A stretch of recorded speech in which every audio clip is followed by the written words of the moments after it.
Assalamualaikum warahmatullahi wabarakatuh. Alhamdulillahirabbil alamin wassallallahu wasallam wa baraka ala nabiyyina Muhammadin wa ala alihi wa ashabihi wa tabi'in wa man tabi'ahum bi ihsanin ila yaumiddin wa sallama tasliman katsira. Amma ba'd. Para jamaah kaum muslimin wal muslimat rahimani wa rahimakumullah. Kita masuk di pembahasan baru di poin yang ketiga. Setelah sebelumnya kita bahas tentang siapa yang dimaksud dengan as-salaf. As-salaf yakni generasi awal dari umat ini dari kalangan para sahabat, tabi'in dan para tabi'u at-tabi'in. Dan yang dimaksud bukan sekedar orang hidup di zaman tersebut. Tapi yang dimaksud juga adalah orang yang lurus pemahaman, lurus di dalam manhajnya dari kalangan mereka. Maka disebut salafnya as-salih. Ya, karena banyak ahli bid'ah pun yang hidup di zaman para as-salaf dahulu. Hidup di zaman bahkan para sahabat. Sudah muncul kebid'ahan di zaman sahabat. Yaitu di antara contohnya adalah kebid'ahan pengingkaran terhadap takdir atau disebut qadariyah. Itu kan muncul di akhir sahabat. Muncul di zaman Abdullah bin Umar. Ya. Demikian pula di zaman tabi'in bermunculan terus ya tokoh-tokoh kesesatan. Mereka nggak disebut salaf dalam istilah. Jahmiyah ya misalnya, Jahm bin Sofwan itu tokoh bid'ah yang hidup di zaman para salaf. Ma'bad al-Juhani yang mengingkari takdir di zaman salaf, tapi tidak disebut mereka sebagai salaf, diistilahkan sebagai salaf. Ya. Nah sekarang pembahasan ketiga, kedua apa ketiga nih? Dua. Baik. Jadi yang pertama bahasanya al-maqsudu bis salaf. Yang kedua sekarang idharu madhabis salaf wa bayanu mauqifihim min ahlil bid'ah. Ya. Idhar menampakkan madhab yakni pemahaman as-salaf salaf.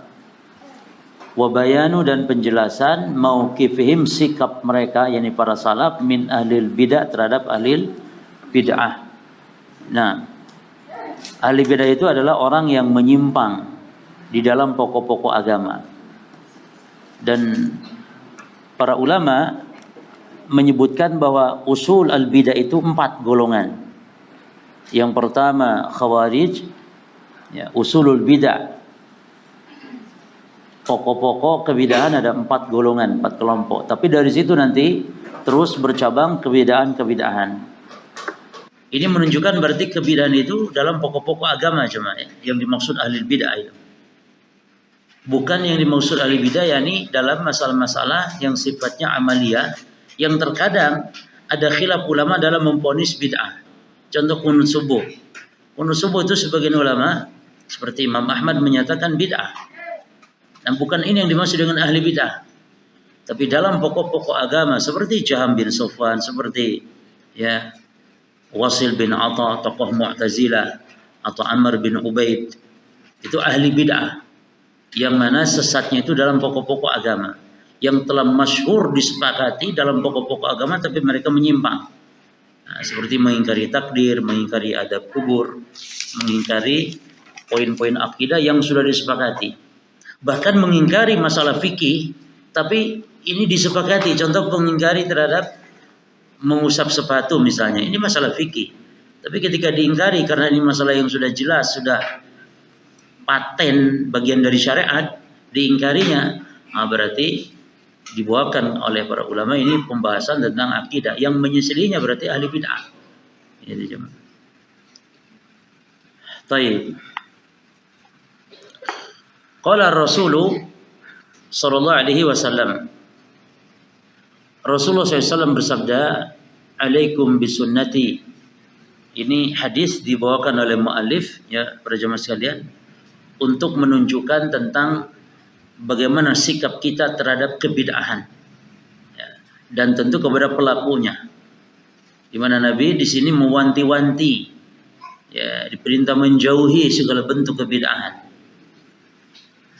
Qala Rasulullah sallallahu alaihi wasallam, Rasulullah SAW telah bersabda, "Alaikum," berpegang teguhlah kalian bisunnati dengan sunnahku, Lafaz sunnah sudah dibaca, sudah disebutkan oleh Nabi. Lafaz sunnah. Berarti bukan lafaz yang baru. Ya. Istilah ahli sunnah itu lafaz-lafaz yang sudah ada sejak zaman salaf dahulu. Berpegang teguhlah dengan sunnahku wa sunnatil khulafar rasyidin al-mahdiyyin, dan berpegang teguh pula dengan sunnahnya khalifah yang terpimpin, yang al-mahdiyyin, yang mendapat petunjuk. Lalu kata Nabi, tamassaku biha, berpegang teguhlah kalian dengan sunnahnya tersebut. Sunnah siapa? Sunnah Nabi dan khalifah tadi. Khalifah Abu Bakar, Umar, Utsman, Ali. Wa'adhu 'alaiha bin nawajid, dan gigitlah sunnah itu dengan gigi geraham supaya yakni kuat, jangan sampai lepas, karena akan banyak godaan-godaan, ujian-ujian, sehingga bisa saja lepas jemaah. Sehingga diperintahkan oleh Nabi berpegang teguhnya dengan kuat, dan banyak godaan nanti di akhir zaman, khususnya dalam masalah syubhat-syubhat, penyimpangan-penyimpangan, kerancuan-kerancuan dalam masalah agama. Kata Nabi SAW dalam hadis yang lain, la tazalu ta'imatun min ummati dhahirina alal haq la yadurhum man khadalahu. Akan senantiasa ada sekelompok dari umatku yang tegak di atas kebenaran, tidak membahayakan mereka orang-orang yang apa jemaah? Orang-orang yang membenci mereka, orang-orang yang menghinakan mereka, orang yang mengganggu mereka. Berarti orang yang berpegang di atas sunnah nanti akan banyak mendapatkan gangguan, ujian, cobaan. Maka Nabi pun bersabda dalam hadis yang lain, al-mutamasik fi akhir zaman kal qabidi ala jamr, yang berpegang teguh di akhir zaman kepada sunnah seperti memegang bara api. Maknanya perlu kepada sabar. Bahkan dijanjikan pahala mendapat 50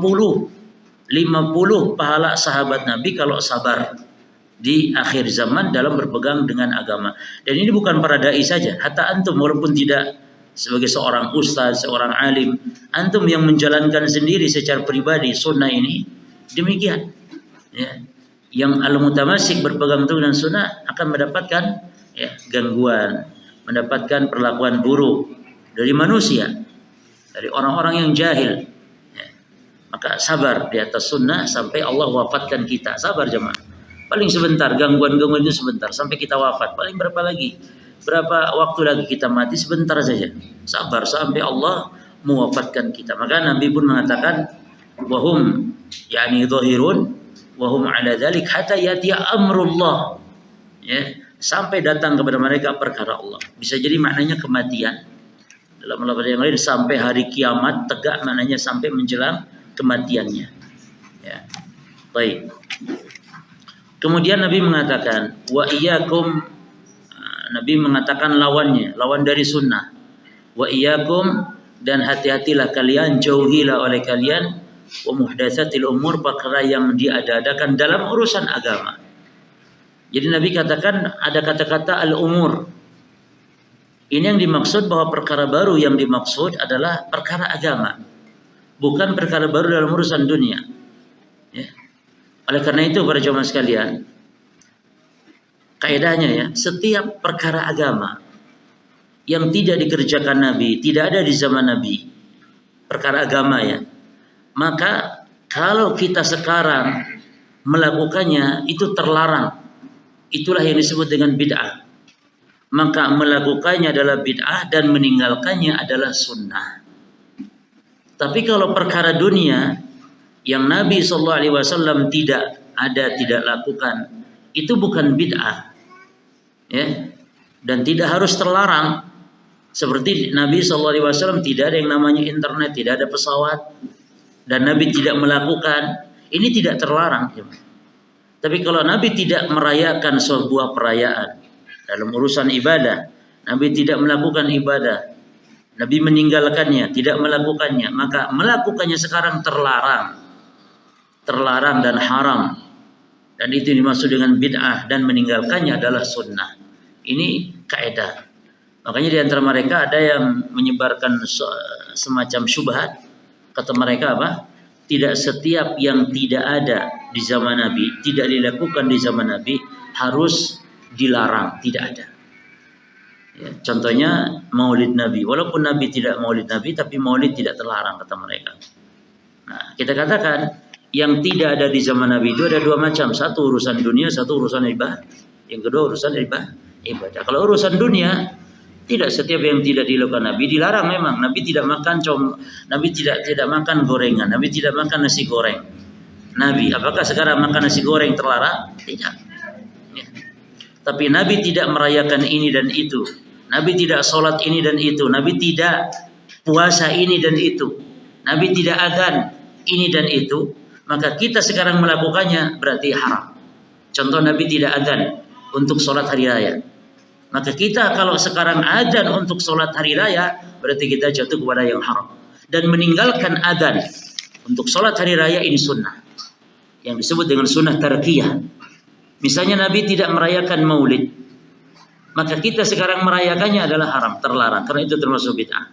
Tapi kalau kita meninggalkannya, itu adalah sunnah tarkiyah. Karena maulid ibadah atau urusan dunia? Maulid Nabi ini ibadah atau urusan dunia? Ibadah. Tapi kita naik pesawat, Nabi tidak naik pesawat. Ini tidak terlarang. Ya. Nabi rambutnya panjang, Nabi pakai serban. Ini urusan dunia. Kita tidak melakukan pun tidak masalah. Ya. Baik. Kemudian, fa inna kulla muhdatsatin bid'atun. Karena sesungguhnya setiap yang diadakan dalam urusan agama tadi adalah bid'ah. Ya. Wa kullu bid'atin dhalalatun, dan setiap bid'ah adalah sesat. Dalam lafaz Nasa'i disebutkan wa kullu dhalalatin finnar, dan setiap kesesatan di neraka, yakni terancam. Ya. Terancam maknanya cuma. Kalau menurut akidah ahli sunnah, orang yang berbuat maksiat itu tidak harus masuk neraka. Tidak pasti harus masuk neraka, tidak. Karena bisa jadi orang mendapat apa jemaah? Selama dosa-dosa di bawah kesyirikan, kekufuran ya. Jadi setiap ancaman-ancaman itu kan harus terpenuhi syarat-syaratnya, tidak ada penghalangnya. Beda dengan akidah Khawarij, akidah Mu'tazilah. Setiap ancaman Allah itu harus pasti terlaksana. Kalau Allah mengancam neraka, ya pasti masuk neraka. Maka kalau ada orang berzina, kalau menurut akidah Mu'tazilah, akidah Khawarij, itu pasti masuk neraka dan kekal di dalam neraka. Kalau kita tidak, misalnya terancam neraka, bisa masuk neraka, bisa tidak, tergantung apa nanti? Tergantung kehendak Allah. Kalau itu dosa di bawah kesyirikan, kekufuran, bisa jadi Allah ampuni, bisa jadi Allah memberikan dia dengan sebab syafaat, ampunan Allah, rahmat Allah. Atau bisa jadi memang masuk neraka. Namun kita tidak memastikan. Maka kita katakan kalau Allah dan Rasulnya mengancam neraka bagi pelaku bid'ah, bukan berarti kita nih main ponis-ponis neraka saja. Neraka kayak punya mbahnya saja, katanya kan gitu. Mengkapling surga. Tidak, ini ancaman. Yang kita harus takut jemaah. Orang kalau berzina harusnya takut karena terancam. Terancam neraka. Walaupun bisa jadi memang tidak diadab dengan sebab apa? Kalau dapat syafaat bisa jadi. Dan inilah akidah ahli sunnah, karena akidah Khawarij tidak menetapkan adanya syafaat. Khawarij tidak menetapkan adanya syafaat bagi pelaku dosa besar. Karena kalau ditetapkan berarti akan hancur madhab mereka. Di mana madhab mereka adalah orang berbuat dosa itu kafir, di akhirat kekal masuk neraka, tidak keluar lagi. Nah, kalau ada syafaat bisa keluar berarti hancur madhab mereka. Maka mereka ingkari syafaat ini oleh orang-orang Khawarij dan orang Mu'tazilah. Jelas jemaah ya? Jadi jangan baper dulu kalau kita katakan terancam neraka. Ya. Setiap bid'ah sesat, setiap kesesatan di neraka. Itu jangan baper dulu. Ini terancam. Harus takut gitu. Bukan berarti kita memponis neraka. Ya. Kan katanya gitu, Wahabi suka ponis neraka. Bid'ah, sesat, dolalah, nar. Bid'ah, sesat, dolalah, nar. Sopo sing mana iki sopo? Dewe sing ngomong gitu itu. Kita kan tidak begitu. Terancam ini jemaah. Tergantung bid'ahnya. Nek bid'ahnya mukafirah bisa kufur, bisa kekal di neraka. Nek bid'ahnya bid'ah mufasiqah saja terancam. Ya. Bisa jadi keluar dari neraka dengan sebab syafaat atau yang lainnya. Cuman wajib takut dengan bid'ah ini kita. Wajib menjauh, hati-hati dengan bid'ah ini karena ini berat. Ya. Berat pelaku bid'ah itu jemaah. Di antara Bahaya bid'ah itu apa jemaah? Bahaya bid'ah yang pertama mendustakan, konsekuensi bid'ah mendustakan ayat-ayat Al-Quran. Itu Allah berfirman agama ini telah sempurna. Al-yawma akmaltu lakum dinakum. Hari ini aku telah sempurnakan agama bagi kalian, kata Allah. Nah, orang yang melakukan bid'ah menambah-nambah dalam agama berarti seolah tidak percaya dengan ayat ini. Ini seolah-olah agama ini masih kurang. Berarti konsekuensinya takdzibun fi Al-Quran. Mendustakan. Yang kedua jemaah, bahayanya adalah mereka sulit taubatnya. Maka Allah menghijabi taubat pelaku bid'ah sampai tinggalkan bid'ahnya. Bukan gak diampuni kalau taubat, bukan. Diampuni kalau bertaubat. Hanya pelaku bid'ah sulit. Kenapa sulit jemaah? Karena tidak merasa salah. Kalau orang yang berzina pasti dia hatinya itu merasa salah. Bahkan merasa lemah di hadapan Allah. Ya. Maka orang yang dosanya meninggalkan perintah dengan dosa orang yang jatuh kepada larangan, lebih berat mana jemaah? Lebih berat meninggalkan perintah. Seperti iblis. Iblis itu dosanya meninggalkan perintah. Kalau Adam dosanya jatuh kepada yang dilarang. Nah, dosa jatuh kepada yang dilarang seperti berzina, itu justru terkadang dia memiliki perasaan lemah di hadapan Allah. Ya, mengakui kalau ini salah, ya Allah, gimana lagi, tapi ya Allah ini tidak tahan. Nah, tidak tahan. Lemah di hadapan Allah, merasakan kelemahan sehingga bertobat. Tapi orang yang meninggalkan perintah, contoh meninggalkan sholat, jadi meninggalkan sholat ini lebih berat dosanya daripada berzina. Berzina itu lebih ringan dibandingkan orang meninggalkan sholat dengan sengaja. Karena orang itu sombong, meninggalkan perintah Allah. Iblis meninggalkan perintah Allah, sujud kepada Adam, sombong. Aba wastakbara wa kana minal kafirin. Iblis enggan untuk sujud kepada Adam dan dia sombong dan termasuk dari golongan kafir. Apa sebab dosanya? Tarkul ma'mur. Ya. Jadi meninggalkan perintah. Namun orang yang berbuat bid'ah tidak merasa kalau itu salah, bahkan merasa itu benar. Maka Allah mengatakan di dalam surah Al-Kahfi, manusia yang paling merugi itu ya pelaku bid'ah. Apa kata Allah? Hal nabiyukum bil akhsarina a'malan alladzina dhalla sa'yuhum fil hayatid dunya wa hum yahsabuna annahum yuhsinuna sun'a. Muhammad, maukah kami beritahukan orang yang akhsarina a'mala, yang paling rugi amalannya? Itu siapa? Alladzina dhalla sa'yuhum fil hayatid dunya. Itu yang mereka sesat amalannya dalam kehidupan dunia, namun yahsabuna annahum yuhsinuna sun'a. Namun mereka mengira mereka berbuat kebaikan, padahal membuat keburukan, berbuat maksiat. Bahkan dosa bid'ah ini satu tingkat di bawah kekufuran. Dosa bid'ah itu jemaah di bawah setingkat kesyirikan dosa bid'ah ini. Namun tidak nyadar, bahkan menganggap baik. Maka jarang tobat, dihijabi tobatnya. Ini bahayanya berarti. Di akhirat diusir dari telaganya Nabi. Ketika Nabi SAW melihat ada umat yang diusir dari telaga, Nabi mengatakan, Ya Rabbi ummati, Ya Rabbi ashabi, Ya Allah umatku, Ya Allah sahabatku. Lalu dikatakan kepada Nabi, Innaka la tadri ma ahdatsu ba'daka. Kamu tidak tahu Muhammad apa yang mereka ada-adakan sepeninggalmu. Ini dan bahaya bid'ah ini jemaah. Ada unsur kesyirikan menandingi Allah dalam membuat syariat.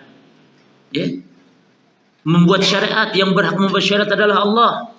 Pelaku bid'ah atau orang berbuat bid'ah berarti seolah menandingi Allah dalam membuat syariat. Ya.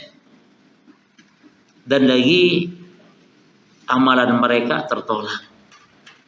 Dan mereka semakin jauh dengan Allah, bukan semakin dekat. Maka antum harus menyadari jangan tertipu dengan banyaknya amal jemaah.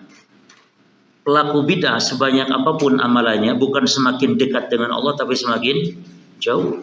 Mana dalilnya jemaah? Dalilnya tentang Khawarij. Nabi bersabda apa? Yakhrujuna minad din, yamruquna minad din. Mereka melesat keluar dari agama kama yamruqu sahm minar rumiyah, seperti melesatnya anak panah dari busurnya. Jadi mereka nih orang-orang Khawarij bukan semakin dekat tapi semakin jauh dari Allah. Ya, maka jangan tertipu. Jangan tertipu pula dengan cerahnya wajah-wajah pelaku bid'ah. Ya, hakikatnya mereka legam di sisi Allah. Ya, karena di dunia ini, kapan ini? Di akhirat jemaah. Di akhirat. Di dunia itu bisa jadi orang kafir wajahnya cerah, enak, ganteng, ya. Itu tidak menunjukkan kebenaran seseorang wajah itu. Innallaha la yanzuru ila suwarikum wala ila ajsamikum, walakin yanzuru ila qulubikum wa amalikum. Allah tidak lihat rupa, Allah tidak lihat fisik, mau ganteng mau welek, tidak lihat Allah. Mau cantik mau jelek, Allah tidak lihat itu fisik. Tapi Allah lihat hati dan amal. Kan ada kadang-kadang, oh masya Allah, lihat ahli bid'ah, gantengnya mungkin ya masya Allah. Kok dijadikan lambang itu kebenaran? Lihat katanya. Disandingkan dengan foto ahli sunnah yang jelek lagi misalnya. Kok jelek rupa, jelek gantengnya rupa kok dijadikan barometer kebenaran tuh jemaah. Ya. Jadi ahli bid'ah bisa saja ganteng, ya. Jangan tertipu. Ahli bid'ah bisa saja ada banyak amalan mereka. Taib. Wa qala sallallahu alaihi wasallam, dan juga Nabi sallallahu alaihi wasallam bersabda, fi wasfil firqatin najiyah, tentang sifat golongan yang selamat. Selamat di dunia dari kesesatan, di akhirat dari adab api neraka. Wa qad qila lahu, ya, ini hadis tentang iftiraqul ummah ya, berpecah umat kepada 73 golongan umat Islam. Kata Nabi, yang selamat hanya satu, yang 72-nya terancam neraka. Ya. Yang 72-nya di neraka.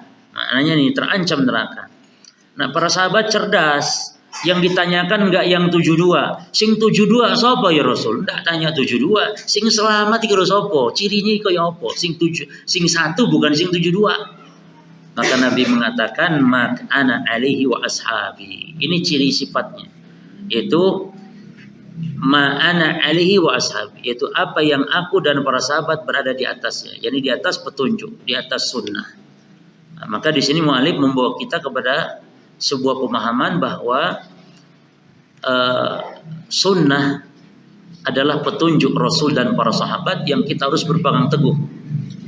Dan bid'ah adalah petunjuk dari petunjuk selain Rasul dan para sahabat. Ya. Lawan daripada sunnah. Dan kita wajib mengetahui bid'ah, wajib mengetahui syirik, wajib mengetahui lawan dari kebenaran. Hudzaifah bin Al-Yaman apa kata dia? Kana nasu yas'alu Rasulullah SAW anil khair. Yas'aluna Rasulullah SAW anil khair. Wa kuntu as'aluhu anil syarr. Makhafata an yudrikani. Atau makhafatan aqa'afi. Kata Hudzaifah bin Al-Yaman. Dahulu para sahabat itu kalau tanya Rasul hal yang baik-baik, tentang kebaikan. Sementara aku bertanya Rasul tentang keburukan. Kenapa? Makhafata an aqa'a fi. Aku khawatir jatuh kepada keburukan tersebut. Dalam lafaz yang lain, makhafata an yudrikani. Khawatir aku dikenai atau terkena keburukan tersebut. Maka kata para ulama, kalau ingin mengetahui sunnah, kenali dulu apa itu bid'ah. Kalau ingin tahu tauhid, kenali apa itu syirik. Kalau ingin tahu apa itu iman, ketahui, kenali, pahami apa itu kufur. Nah, demikian para jemaah. Maka di sini mu'alif menjelaskan kepada kita dalil-dalil tentang wajib berpegang teguh dengan sunnah dan dalil-dalil wajib untuk berhati-hati terhadap bid'ah. Jadi bid'ah itu harus dipelajari, bukan malah dihindari. Banyak kaum muslimin yang enggan mengaji, mempelajari apa itu bid'ah. Ya. Bahkan kalau kita mau ceramah pun suka dimintai, Pak tolong ya nanti temanya ojo ngomong syirik, ojo ngomong bid'ah. Terus ngomong apa? Ya pokoknya selain itulah, karena itu rentan. Apa kok rentan? Ya. Justru harus paham, kalau gitu tidak paham-paham kaum muslimin. Akhirnya salah paham. Sehingga bid'ah oleh mereka dipahami apa sesuatu yang nggak ada di zaman Nabi. Ya. Itu bid'ah kata mereka. Padahal sehingga mereka kalau kita larang jangan maulid, ini maulid adalah bid'ah. Lalu mereka jawab apa? Kalau kalian katakan maulid bid'ah karena nggak ada di zaman Nabi, ya sudah, kalian pun ke Mekah naik onta, jangan naik pesawat. Karena pesawat nggak ada di zaman Nabi juga bid'ah. Ini berarti jahilnya murakkab jangan. Ini jahil lumayan sedikit, tidak masalah. Ini murakkab sekali, nggak ngerti. Lo yang dimaksud Nabi kan urusan ibadah bid'ah itu. Ada urusan dunia pesawat nggak ada kaitan dalam masalah hukum. Dalam arti hukum ya ini tidak dihukumi sesat oleh Nabi. Bahkan Nabi mengatakan antum alamu bi umuri Dunyakum, kalian lebih tahu daripada aku tentang urusan dunia kalian. Itu dunia. Jadi kita diperintah kalau urusan dunia memang kita diperintah berbuat bid'ah. Maka kalau disebut ada bid'ah hasanah, iya dalam urusan dunia bid'ah hasanah. Tidak masalah, ada bid'ah yang jelek, yang baik urusan dunia. Bid'ah secara bahasa yang artinya asya'al mukhtara' ala ghairi misalin sabiq, sesuatu yang baru yang enggak ada contoh sebelumnya. Bahkan kalau ini disebut bid'ah secara bahasa, maka antum juga bid'ah. Dari ujung kepala antum sampai kaki antum bid'ah, karena antum dulunya ada enggak? Antum dulu ada enggak? Enggak ada, berarti antum ini baru bid'ah berarti. Langit bumi semua isinya ini bid'ah, dulunya enggak ada. Maka Allah berbuat bid'ah. Tidak masalah. Bid'ah secara bahasa bisa arti baik, bisa arti buruk. Tapi kalau bid'ah dalam perkara agama, enggak ada yang baik, semuanya sesat, buruk, semuanya terancam neraka, semuanya haram.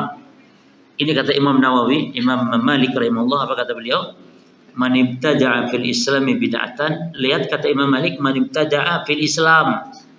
Siapa yang berbuat bid'ah di dalam Islam, bukan dalam urusan dunia, tapi dalam urusan agama, yaraha hasanah, lalu menganggap baik, berarti orang ini faqad zama anna Muhammadan khana risalah. Berarti orang ini telah menuduh Nabi Muhammad mengkhianati risalah, tidak menyebarkan agama ini. Misalnya, kalau kalian merayakan maulid Nabi, sementara Nabi tidak merayakan maulid, berarti Nabi SAW tidak menyampaikan wahyu berupa perintah maulid dari Allah. Ya.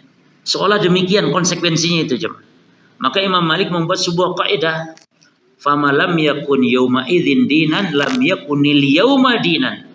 Maka kalau di zaman Rasul bukan bagian dari agama, tidak ada yakni di zaman Rasul, maka zaman sekarang pun berarti bukan agama itu. Jadi kalau Nabi tidak merayakan maulid, berarti maulid, perayaan maulid bukan bagian agama. Ini dan mereka menjawab konsekuensi tadi, syubhat tadi. Tidak setiap yang dilarang Nabi itu, tidak setiap yang tidak dilakukan Nabi itu dilarang. Tidak setiap yang tidak dilakukan Nabi terlarang. Kita katakan kalau dalam urusan ibadah dilarang. Setiap yang tidak dilakukan Nabi dikerjakan, diperintah, dicontohkan Nabi, urusan ibadah terlarang.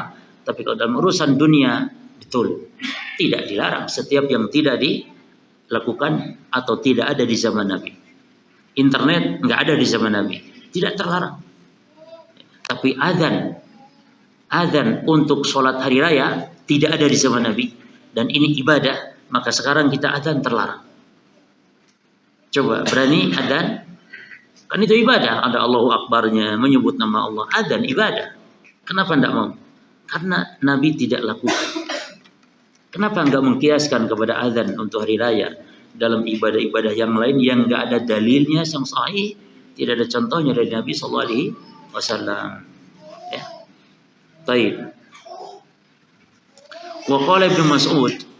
Ibnu Mas'ud telah berkata radhiyallahu anhu, man kana mustannan, barang siapa yang mau menjadikan contoh teladan, falyastanna, maka bercontohlah, berteladanlah, biman qad mata, kepada orang yang telah meninggal. Nah, ini sangat dalam ungkapan beliau ini. Jadi jangan mencontoh kepada orang yang hidup. Maknanya apa jemaah? Maknanya yakni yang dimaksud orang meninggal ini yaitu para salafus saleh. Tapi orang yang masih hidup itu masih rentan. Maka tetap orang hidup kalau kita mau mencontoh mereka tetap harus ditimbang. Tapi yang telah meninggal maksudnya para salafus saleh, para sahabat tabi'in. Itu sudah jelas mereka mati di atas sunnah, mati di atas iman Islam, mati di atas sunnah, mati di atas pemahaman yang benar. Imam Syafi'i, contohlah mereka. Tapi orang sekarang harus ditimbang. Dan orang sekarang itu rentan. Bisa berbolak-balik mereka. Bisa jadi sekarang dia di atas sunnah, besoknya dia menjadi ahli bid'ah. Ini maksud perkataan Abdullah bin Mas'ud.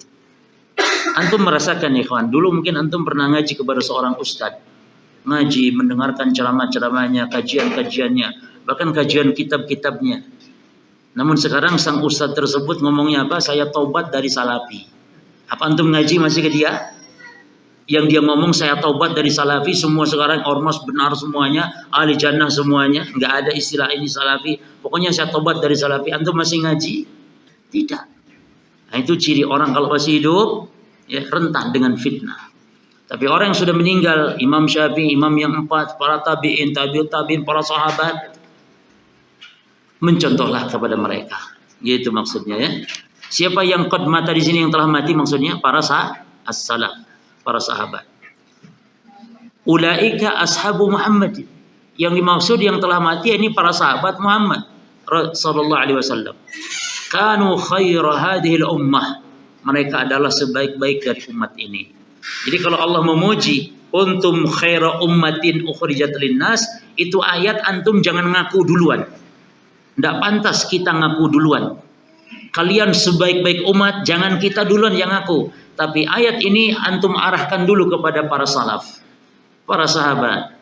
Nah barulah kita ini menjadi sebaik umat juga seperti Allah sebutkan kalau kita ittiba kepada siapa? Kepada para sahabat. Jadi kalau sahabat sudah pasti sebaik-baik umat. Kalau kita nih yang hidup di akhir zaman belum tentu. Ya. Karena syaratnya ada di situ. Khairul umat itu ada syaratnya. Memang benar pada jamaah umat Nabi Muhammad secara umum umat yang mulia betul. Tetapi ada umat-umat Nabi Muhammad yang memang dia pilihan, ya, yang terbaiknya, yaitu para sahabat, para tabi'in dan siapa yang mengikuti mereka. Taib wa abarroha quluban, dan yang paling baik bersih, maksudnya hati mereka. Wa amaquha atau wa amaqaha ilman, dan mereka yang paling dalam ilmunya. Wa aqallaha takallufan, yang paling sedikit beban mereka, artinya membebani diri. Beda dengan kita di zaman akhir zaman ini sekarang jemaah. Kita dalam beragama, bedanya dengan para sahabat, ya kalau manusia di akhir zaman dalam beragama itu suka memberatkan diri, menyulitkan diri.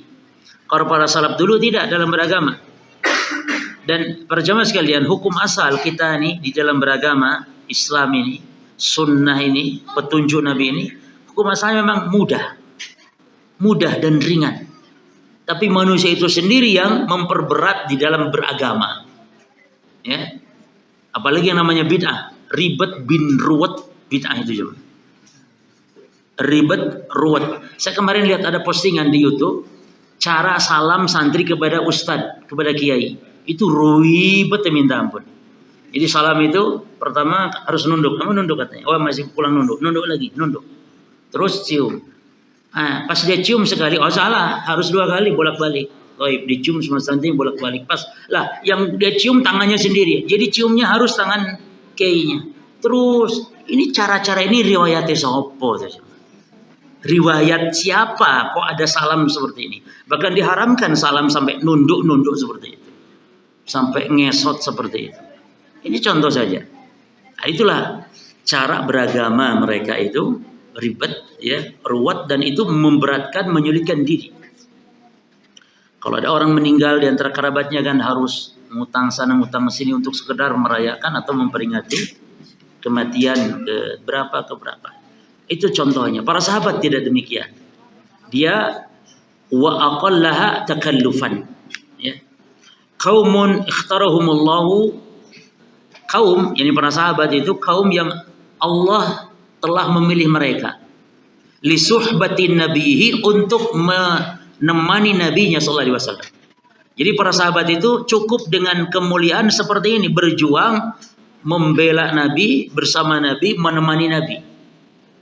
Makanya pernah ditanya siapa? Abdullah bin Al-Mubarak, seorang ulama dari kalangan ulama salaf. Abdullah bin Al-Mubarak pernah ditanya, mana yang afdol antara Muawiyah bin Abi Sufyan dengan Umar bin Abdul Aziz. Umar ini bin Abdul Aziz seorang ulama tabi'in. Adapun Muawiyah seorang sahabat. Cuman memang banyak kelebihan Umar ini bin Abdul Aziz.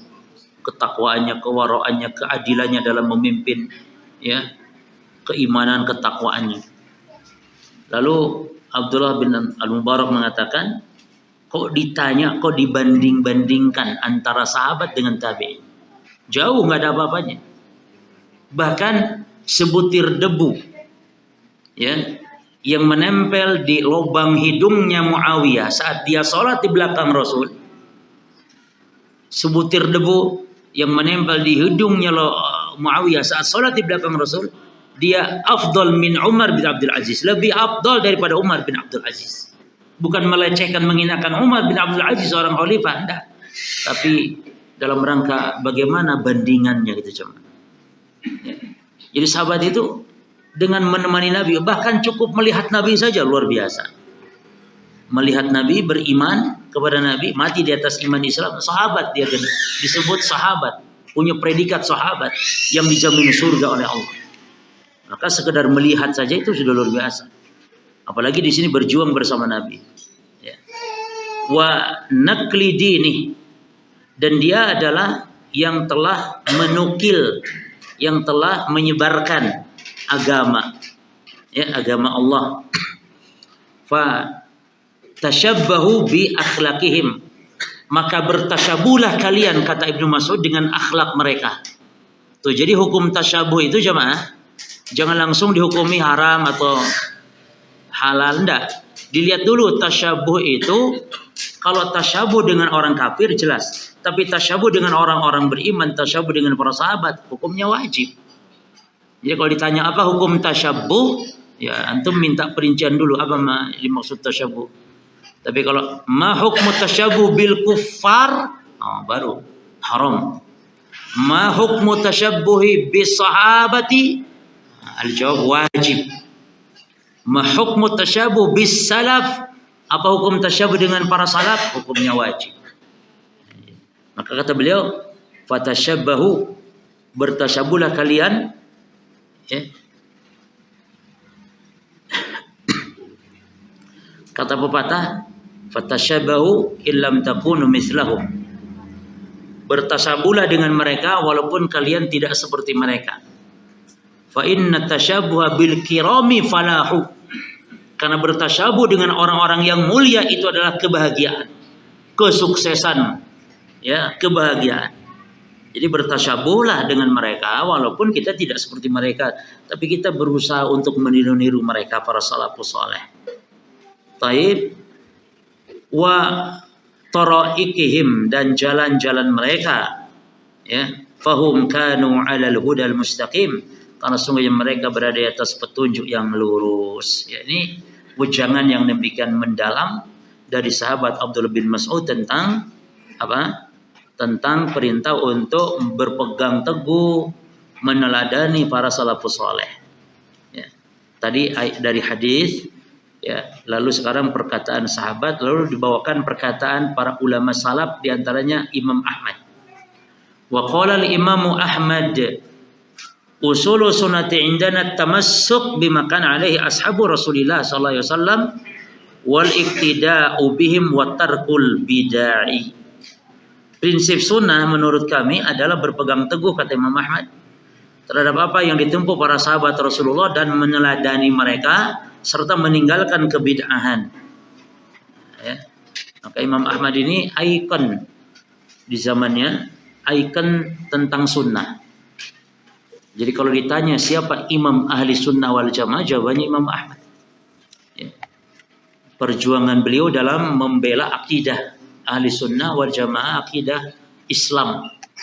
Nah, jadi Imam Ahmad itu lambang kebenaran. Kalau seorang berada di atas agamanya atau akidahnya Imam Ahmad, berarti dia ahli sunnah. Ya.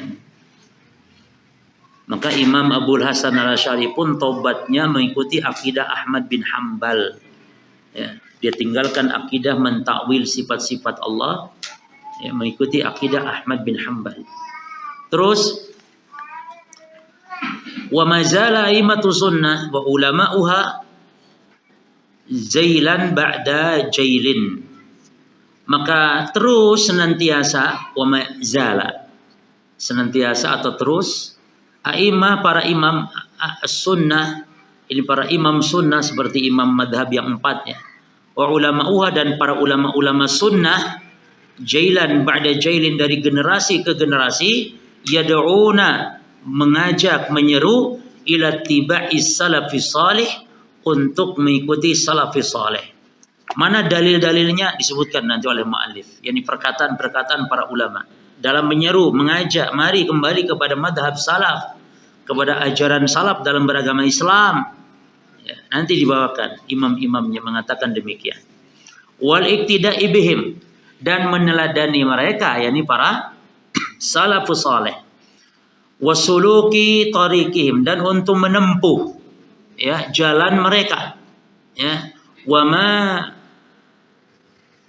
bariha ya ahli sunnah yastadiluna, dan senantiasa ahli sunnah berdalil ala dinihim ya, yastadiluna berdalil di atas agama mereka, wa aqaidihim, dan akidah keyakinan mereka, bima jaa fi kitabillah.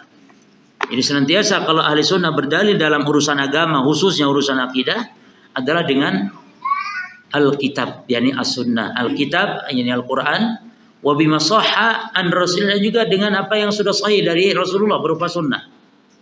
Jadi ahli sunnah wal jamaah itu kalau beragama lihatnya dalil. Dalil lihat, bukan beramal dulu baru cari dalil. Ya. Ahli sunnah wal jamaah itu berdalil dulu, mencari dalil dulu baru mengamalkan. Kalau sudah tahu, walaupun antum dah hafal dalil tidak masalah jemaah. Antum tidak perlu hafal dalil, yang penting antum tahu kalau ini ada dalilnya dan sahih dalilnya.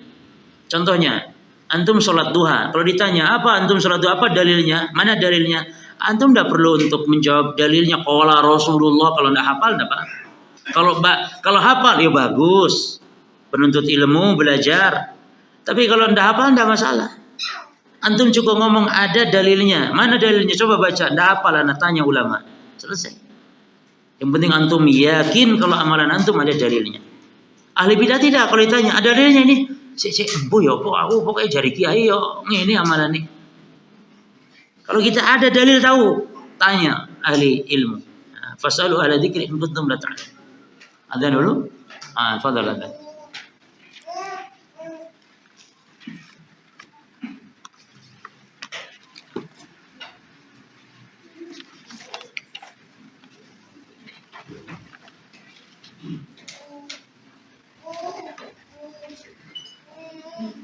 Allahu Akbar, Allahu Akbar, Allahu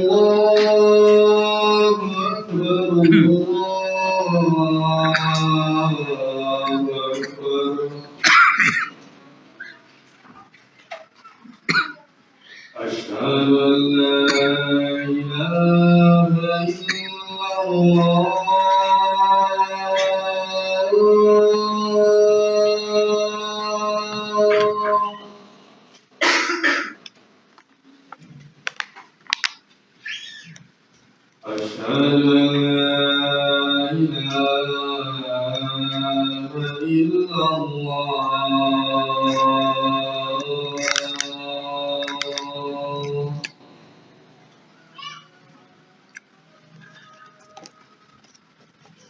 أشهد أن محمدا رسول الله.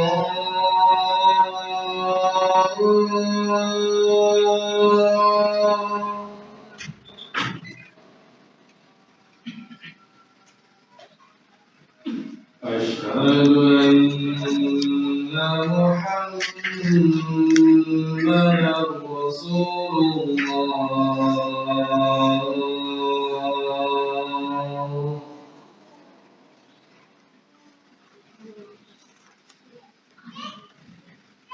حي على الصلاة.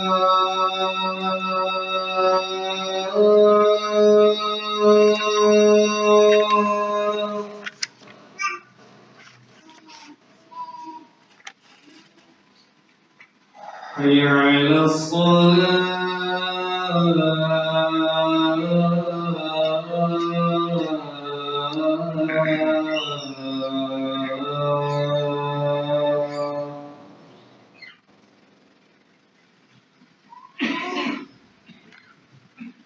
حي على الفلاح.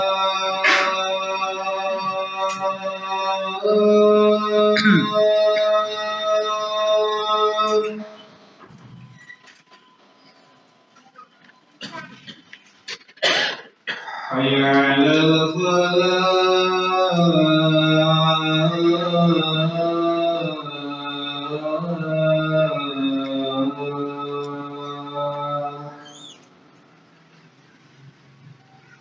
Allahu Akbar, Allahu Akbar. La ilaha illallah.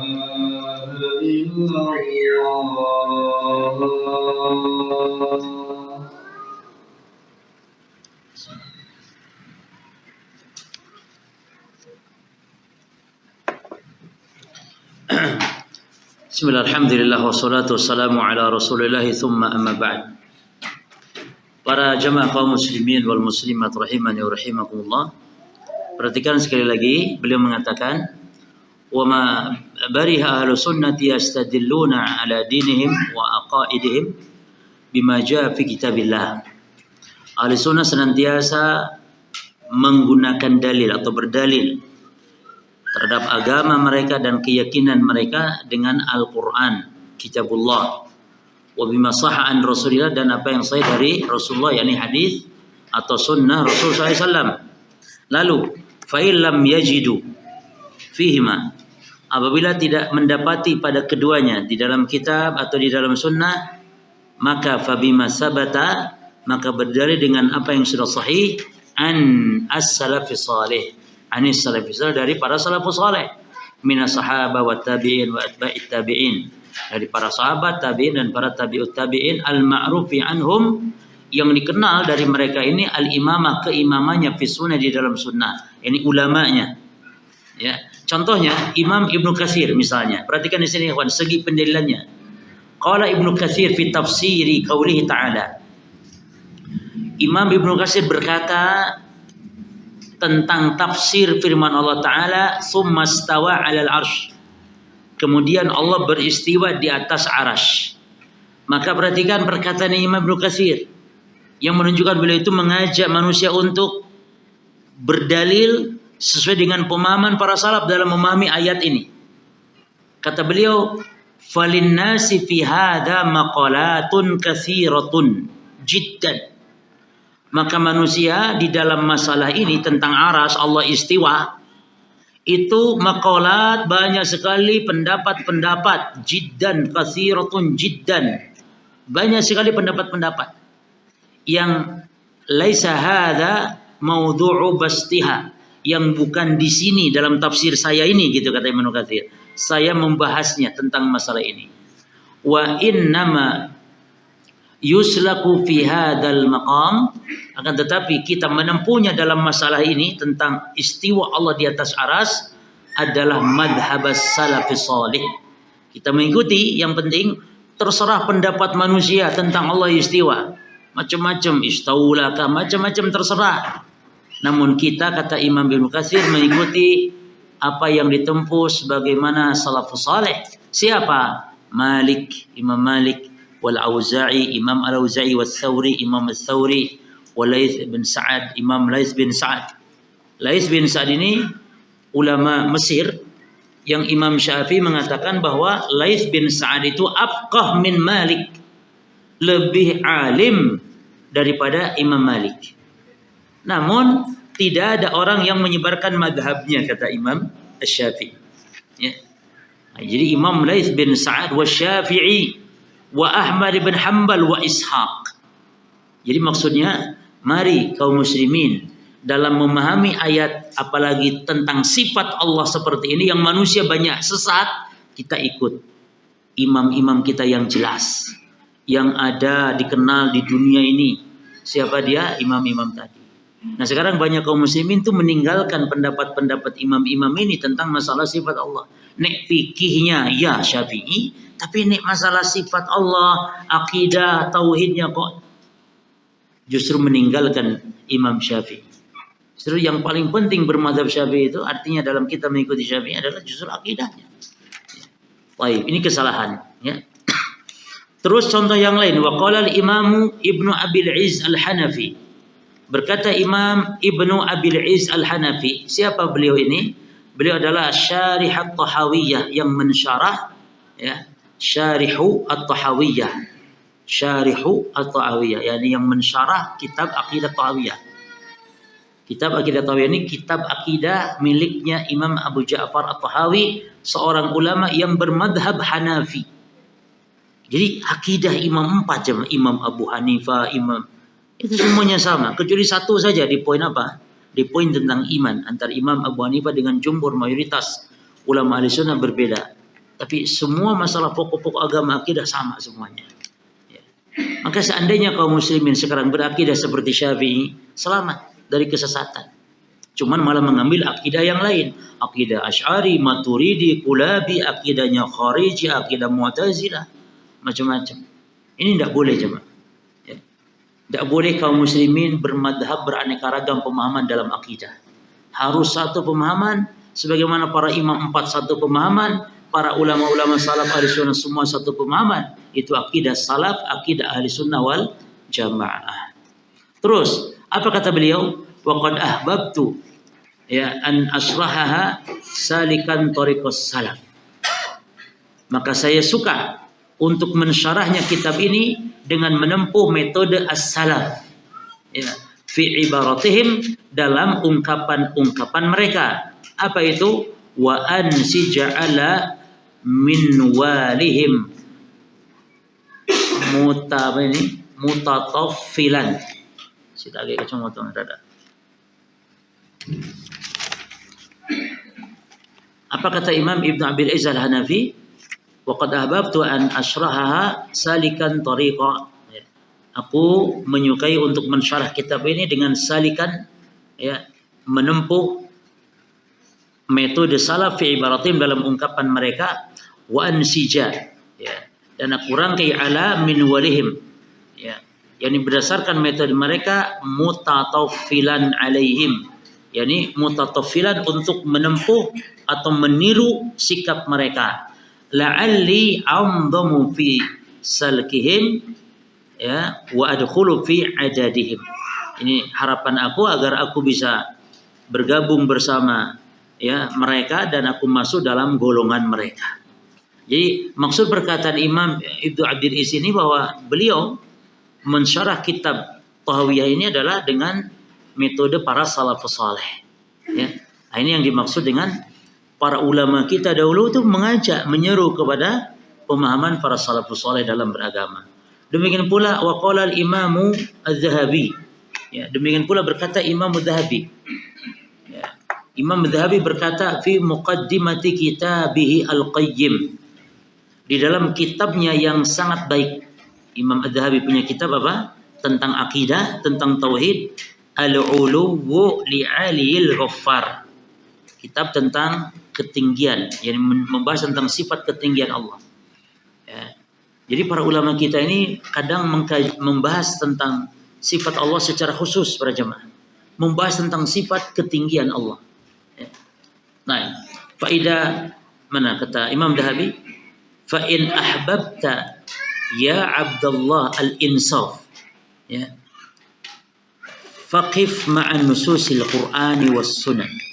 Maka kalau kamu suka, ya, wahai hamba Allah al-insaf, ya, untuk bersikap bijak, maka maka berdirilah engkau ma'an nususil Qur'an, bersama nas-nas, dalil dari Al-Quran wa sunnah dan sunnah-sunnah. Kemudian perhatikan sumandur, garis bawah, sumandur ma qalahu sahabat wa tabi'un. Lalu lihatlah apa yang dikatakan para sahabat. Tuh. Jadi ulama-ulama kita mengajak kepada pemahaman para sahabat, ayo dalam memahami Quran, memahami agama ini. Ya, wa tabi'un dan para tabi'un. Lalu siapa lagi? Wa immatu tafsir, dan imam-imam tafsir fi hadil ayat, tentang ayat-ayat ini. Ayat-ayat sifat. Makanya kalau antum baca tafsir karangan ulama yang ahli sunnah akidahnya. Ya. Apa ada ulama tafsir dari kalangan ahli bidah? Banyak sekali. Contohnya Jamakhsyari, ya. Jadi ada yang berakidah ahli kalam, akidah yang menolak sifat-sifat Allah, mentakwil sifat-sifat Allah. Jadi ulama ahli sunnah seperti Ibnu Katsir, itu mazhabnya Syafi'i. Baca tafsir Ibnu Katsir, baca tafsir Imam Ibnu Jarir At-Tabari, Imam Al-Qurtubi, ini ulama-ulama ahli sunnah, ya, dalam akidahnya maksudnya. Namun ulama ahli tafsir. Terus Sumandur maqala sahabat tabi'un wa a'immatu tafsir fi hadhihi ayah wa ma haqahu min madahibis salaf. Dan apa yang mereka ungkapkan dari madhab para salaf. Wa imma an tantiqa bi ilmin wa imma taskut bihilmin. Ya. Atau kamu berbicara dengan ilmu atau kamu diam sebagai bihilmin dengan penuh santun. Ya, kalau kamu tidak ngerti ya sudah diam. Tapi kalau bicara dengan ilmu. Namun ilmu itu maksudnya datang dari para salafus saleh ya, tentang masalah ayat-ayat sifat dan yang lainnya. Nah,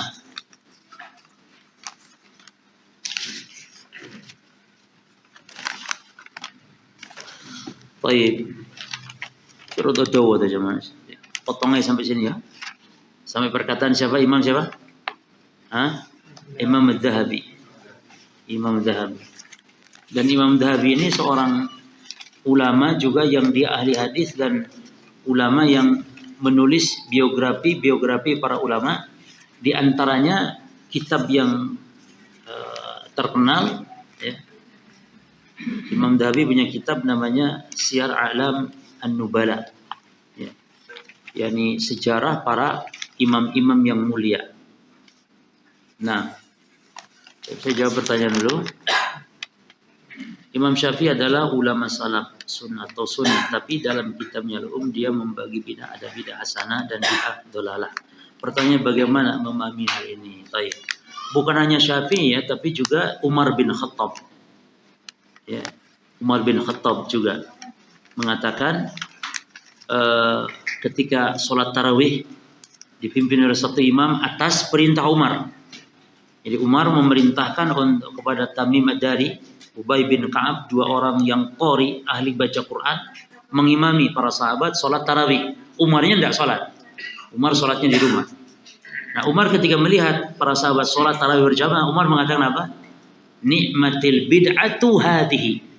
Sebaik-baik bid'ah ya ini tarawih bid'ah. Sebaik-baik ini bid'ah yang baik. Demikian pula Imam Syafi'i mengatakan al bid'atu bid'atan, bid'ah ada dua, bid'ah hasanah, bid'ah sayyi'ah. Ya. Bid'ah yang baik dan bid'ah yang jelek. Nah, kita harus membaca penjelasan ulama apa maksud perkataan Umar, apa yang maksud perkataan Syafi'i. Di antaranya dijelaskan oleh para ulama, Imam Nur Rajab dan banyak ulama lain mengatakan, jadi bid'ah yang dimaksud oleh Umar, oleh Syafi'i dibagi bid'ah hasanah atau sayyi'ah, ada hasanah ada sayyi'ah. Itu bid'ah dari sisi bahasa yang kita juga setuju. Maka antum kalau ditanya apakah ada bid'ah hasanah, bid'ah dolalah, bid'ah yang baik, bid'ah yang jelek, bid'ah yang sesat, al jawab ada, yaitu bid'ah dalam urusan dunia atau bid'ah secara bahasa. Jelas ya. Jadi Imam Syafi'i memaksudkan bid'ah di sini dalam arti secara bahasa. Umar juga demikian. Apa? Karena sholat tarawih kan bukan bid'ah tapi sunnah Rasulullah. Sholat tarawih. Jadi maksud Umar mengatakan bid'ah sebaik-baik bid'ah ya ini maksudnya apa? Sebaik-baik perbuatan yang lama ditinggalkan lalu kembali dilakukan, ini seperti baru dan ini adalah hal yang baik. Jadi orang Arab kalau ngomong bid'ah itu bisa jadi baru atau bisa jadi lama tidak dipakai, lama tidak dilakukan lalu dilakukan kembali atau dipakai kembali. Itu juga disebut bid'ah. Jadi antum punya motor lama atau sepeda lama nggak dipakai. Pas dipakai, wah ini bid'ah ini, artinya baru lagi. Atau baru memang betul-betul baru. Nah, itu secara bahasa. Adapun secara istilah Imam Syafi'i tidak menyatakan ada bid'ah hasanah. Umar juga mengatakan, bahkan Ibnu Umar mengatakan apa? Kullu bid'atin dolalah wa in ra'ahanasu hasanatan. Semua bid'ah itu sesat, ini dalam agama maksudnya. Walaupun manusia memandang namun ada kesalahan, yaitu diantaranya Imam Ibnu Abdul Aziz Al-Hanafi, ya, yang mengatakan bid'ah itu dibagi kepada 5 hukum, seperti hukum taklifi, ada bid'ah yang haram, bid'ah yang makruh, bid'ah yang sunnah, bid'ah yang wajib, bid'ah yang sunnah dan bid'ah yang mubah. Ini juga tidak benar, kecuali kalau bid'ah secara bahasa tidak masalah. Tapi bid'ah secara agama, istilah agama kok dibagi ada bid'ah yang 5 ini sebuah kesalahan. Tapi kalau ini maksud bid'ah secara bahasa maka tidak masalah. Nah, bid'ah yang baik, bid'ah yang jelek, bid'ah yang haram, bid'ah yang halal, bid'ah yang haram, bid'ah yang wajib, ada bid'ah yang sunnah. Nah, demikian. Jadi sekali lagi bawalah kepada pemahaman yang muhkam. Jadi Imam Malik, Imam Syafi'i, bagaimana seorang ulama yang gigih membela sunnah bisa membagi ada istilah bid'ah yang baik dalam agama. Ini hal yang tidak mungkin. Nah, kecuali kalau dibawa kepada pemahaman bahwa Imam Syafi'i memaksudkan dengan bid'ah hasanah yakni bid'ah secara lughawiyah, la syar'iyyah. Bid'ah secara bahasa bukan secara syar'i. Tolong dicatat sampai halaman berapa?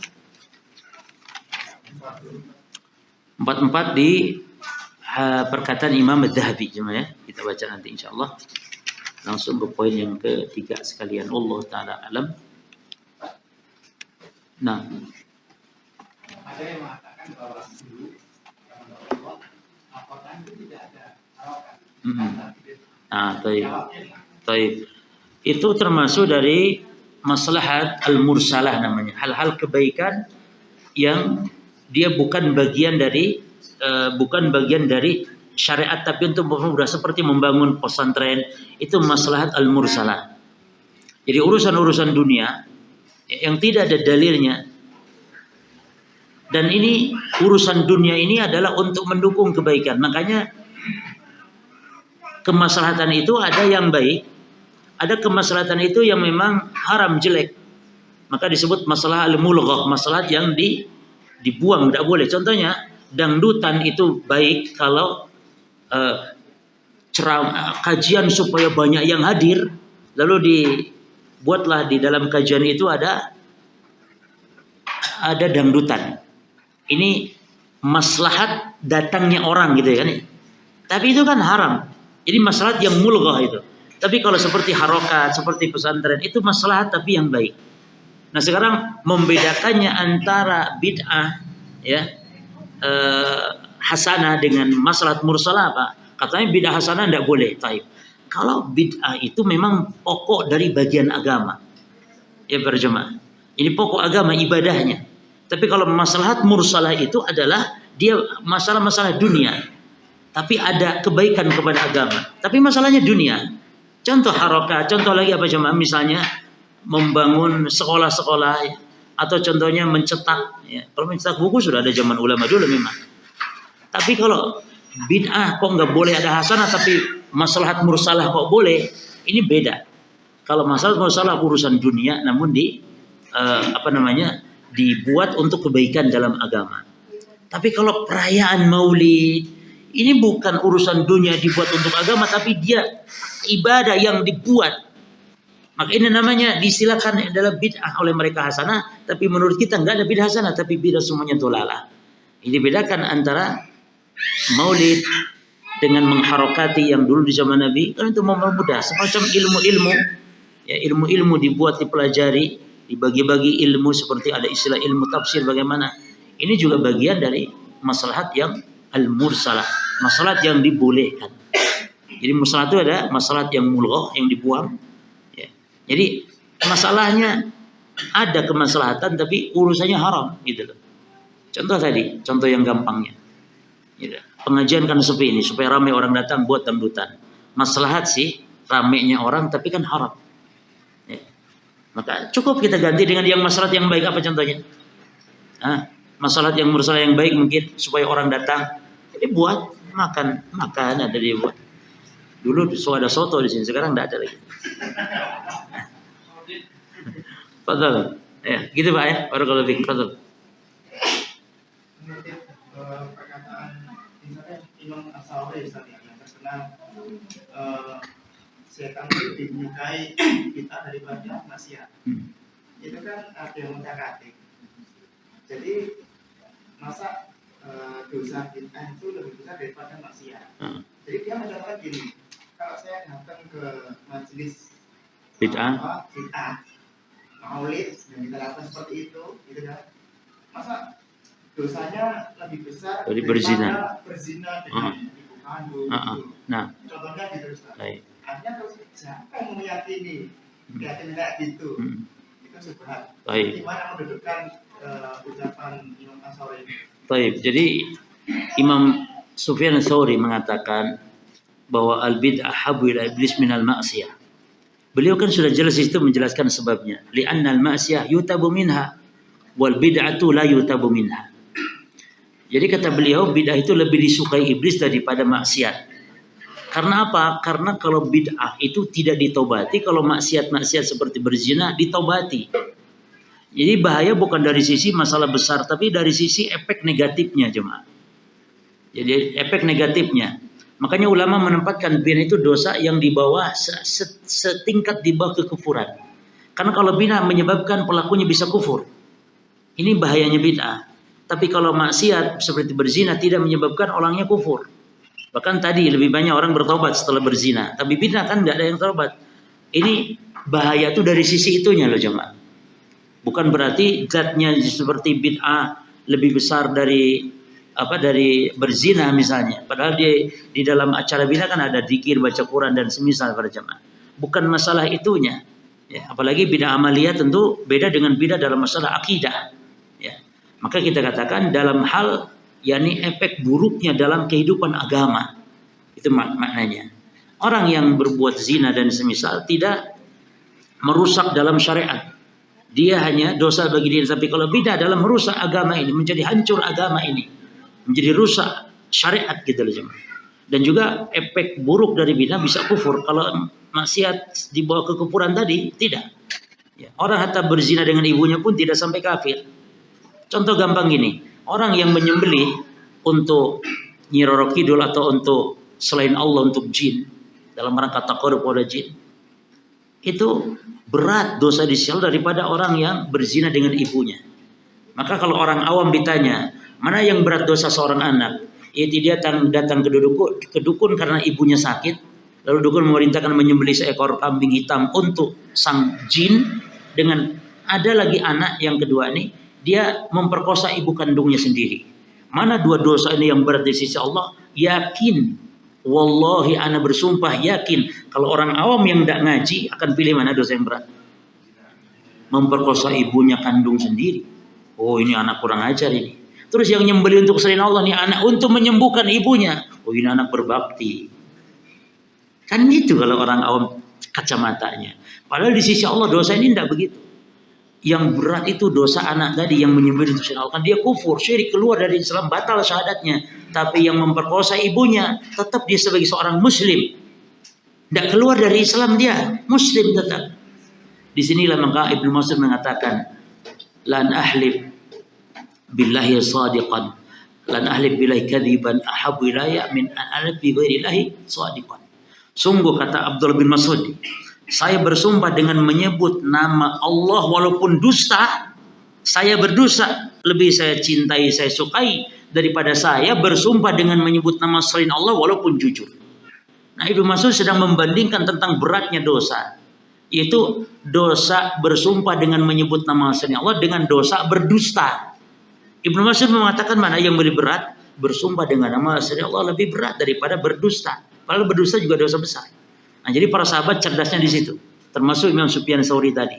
Jadi bukan masalah yakni zat dosa enggak, tapi dalam masalah efek negatif, efek buruk daripada dosa itu tadi. Efek buruk zina, efek buruk dengan bid'ah yang dia sulit tobat, amalan, banyak efek buruk dari kebid'ahan tadi. Demikian ya. Baik. Cukup?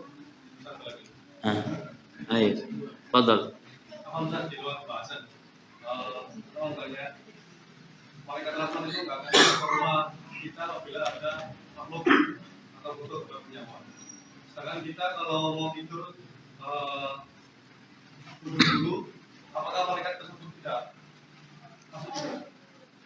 Lah, malaikat pencabut nyawa itu diiringi oleh awanu, diiringi oleh pengiringnya imam malaikat rahmat atau malaikat adab, tergantung orang yang dicabut nyawanya. Nah, ini hadis ini menunjukkan, hadis Imam Ahmad ini menunjukkan pencabutan nyawa, kematian ini ketika berpindahnya alam dunia ke alam akhirat, ke alam barzakh. Adapun tidur kita juga mati, tapi mati kita itu tidak seperti mati ketika roh berpindahnya dari alam dunia ke alam barzakh. Jelas ya? Namun tidur ini sama-sama wafat. Kata para ulama, ketika tidur kita mati hanya Bedanya dengan maka mati itu ada mati sugro, mati kubro. Mati sugro mati kecil tidur. Mati kubro yakni mati keluarnya ruh kita dari jasad, berpindahnya dari alam dunia ke alam barzah. Itu mati kubro. Nah bedanya apa dengan mati sugro ini? Kalau mati sugro ini tidur, kita ruh keluar namun masih di sekitaran itu. Ya. Tidak keluar, dicabut, keluar dan diurus oleh malaikat maut dan seperti ketika kematian yang kubro. Nah, jadi mati kita dalam tidur memang sebagian ulama mengatakan seperti Syekh Sa'id Misfar Qahtani dia mengatakan begitu bahwa orang tidur itu ruhnya keluar namun di sekitaran itu. Maka ketika ditepuk-tepuk lagi orang kalau tidur bangkit lagi dan masuk lagi. Nah, demikian kematian yang kecil, akhul maut. Tidur an-naum akhul maut. Tidur itu saudaranya mati. Dan Allah menyebut tidur juga mati. Ya, ketika Allah mengatakan tentang jiwa dicabut nyawanya fi manamihi walatilam tamut fi manamihi, dan nyawa yang dicabut namun tidak mati itu saat tidurnya. Berarti tidak mati seperti mati ke alam barzah. Nah, kalau mati pisah ke alam barzah itu beberapa konsekuensi, putusnya apa? Ya putusnya amal, kemudian kita sudah masuk ke akhirat hakikatnya walaupun masih di alam barzah. Jadi tidak seperti kematian mati kubro, nggak ada malaikat rahmat dan semisal. Nah, Allahu taala alam, karena itu menunjukkan mati kubro saja. Hadis Al-Bara bin Azib tentang pengantar malaikat maut ya, yang jumlahnya banyak, tidak terlihat. Yani sejauh mata memandang malaikat rahmat atau malaikat adab tergantung orang yang dicabut nyawanya. Nah, monggo. Ini pendapat antara makanan dari acara Tedak Sinten gitu. Gimana makanan dari acara kita? Syekh Sulaiman Ar-Ruhaili beliau merinci, jadi lebih adil lah ya kalau merinci. Jadi hukum makanan dari acara-acara bid'ah, entah itu maulid, entah itu apa saja namanya, maka belum merinci. Merincinya begini jemaah. Makanan dari acara bid'ah itu tidak lepas dari dua keadaan. Satu dari dua keadaan. Keadaan pertama, kalau makanan itu makanan yang khusus. Makanan yang khusus untuk acara. Dengan ciri khas yang juga khusus seperti itu. Maka kata beliau, kalau kita mampu menolak, maka tolak. Karena kita berarti bentuk apa? Ridho kepada acara kebid'ahan tersebut. Kalau tidak mampu, mungkin timbul fitnah. Nah ini beliau juga menyatakan fitnah. Fitnah ya mungkin ya macam-macam lah fitnah, gangguan dan semisal. Maka kata beliau terima, tapi nanti kasih kepada binatang atau jadi kita jangan memakannya. Ini saya hanya menyampaikan fatwa beliau ya. Jadi beliau merinci, di antara ulama ada merinci seperti itu. Kalau mampu menolak, ya, tidak ada fitnah. Tapi kalau takut menimbulkan fitnah maka terima, namun tidak dimakan. Kasih ke binatang kata beliau. Itu yang semisal bahaim, binatang, ayam kata. Terus yang kedua, makanan perayaan-perayaan bid'ah itu bukan makanan khusus. Artinya mau perayaan atau tidak perayaan makanannya memang kayak gitu. Paham? Maksudnya nasi biasa, mau perayaan atau tidak perayaan ya makanan seperti itu, soto ayam. Iya kan? Paham jemaah, soto ayam. Nah, itu kata beliau tidak apa-apa dimakan. Diterima, dimakan walaupun acara bid'ah.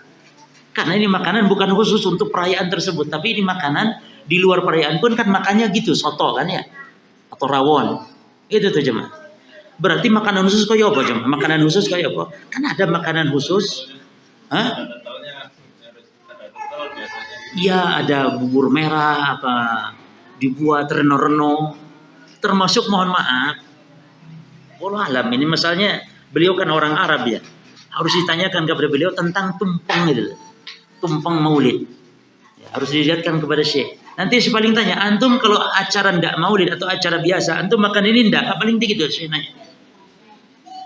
Maka intinya kalau makanan khusus ya kita tolak, kalaupun terpaksa terima jangan dimakan. Kalau makanan biasa, nasi kotak, nasi padang. Ini Pak, acara maulid ini ada nasi padang. Nggak apa-apa terima, nasi padang halal. Dan itu makanan tidak khusus. Jadi makanan khusus apa cuma? Ada endog merah, telur kuning, telur ya reno-reno gitu loh cuma. Ada pohon maulidnya kemudian itu kita tidak makan itu. Paham ya jemaah ya? Itu yang merinci demikian. Nah, ada yang tidak merinci, makanan maulid halal karena dia makan hukum asalnya halal. Itu. Tapi ada yang mengatakan haram mutlak, nggak boleh apapun jenis makanannya. Maka yang insya Allah lebih melapangkan hati adalah perincian Syekh Sulaiman tadi. Jadi ada dirinci mana jenis makanannya kayak apa. Jelas ya? Kalau khusus enggak. Kalau memang makanan umum makan halal karena itu makanan. Asalnya halal. Wallahu a'lam. Demikian para jamaah sekalian. Allah taala alam subhanakallahumma bihamdika asyhadu an la ilaha illa anta astaghfiruka wa atubu ilaik. Wassalamualaikum warahmatullahi wabarakatuh.